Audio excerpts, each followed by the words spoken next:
The power of humility. Dear friends, the readings of today's liturgy help us to understand two familiar words which often come up in our spiritual life: power and humility. Often they are presented as opposites, but Jesus, by his life and words, unraveled the deep meaning of these words and showed us how they are interconnected values. In the second reading of today, taken from Hebrews chapter 12, we have one particular understanding of power. When God appeared on Mount Sinai, he appeared in power, manifested in blazing fire and darkness and gloom. In fear, people did not want to hear his words. But as they grew in faith, they pictured God's power on Mount Zion as a living and loving presence, inviting people to a festive life of joy and holiness. The understanding of power took a radical turn when God became man in Jesus and was born as a baby in a poor manger.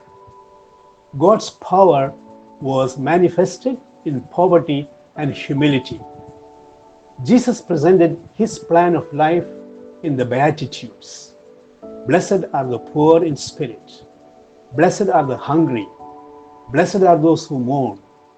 Matthew chapter 5, verses 3 to 12. Jesus recognized the power of the poor and the hungry.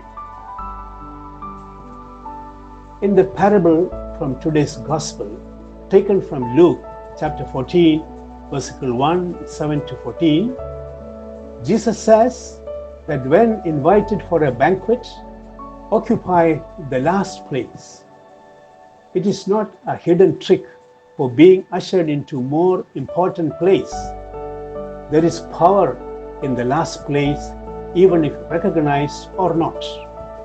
It is because there is power in humility, but seldom noticed by the world. Jesus gives another parable to make it more explicit. When you organize a banquet, don't invite your friends or brothers or relatives or rich neighbors. Maybe there is a hidden message in that invitation. They will invite me in return. It becomes a business transaction and there is no power in it.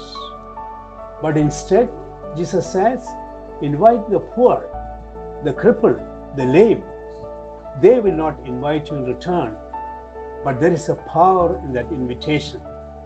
The power hidden in the poor and the crippled. The power of humility. Jesus' teaching becomes more explicit when he took a basin of water and knelt before each of his disciples and washed their feet. The Creator kneeling before the creature to serve. The Master washing the feet of the servant. It is a radical shift in the power game of the world. The death of Jesus on the cross is another rupture from the thinking of the world. Christ crucified, the wisdom and power of God, but a stumbling block to the Jews and foolishness to the Greeks. 1 Corinthians chapter 1, verses 22 to 24. What is humility? Humility comes from the Latin word humus, which means ground, the clay. All of us have the same origin, the clay.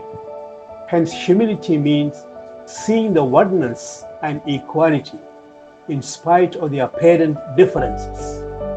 Humility has nothing to do with low self-image or inferiority complex. True humility is not thinking less of yourself, it's thinking of yourself less. C.S. Lewis. True humility makes us also aware of our common origin from God. Mahatma Gandhi was once invited to an Indian village by the village chief during his freedom struggle marches. He accepted the invitation. When village leader asked him to dine with him, he replied, I will bathe, dine and sleep with the low caste of the village living in the outskirts. He knew the power of the poor and humble. Let us learn from Jesus. Learn of me because I am meek and humble of heart. May God bless us all.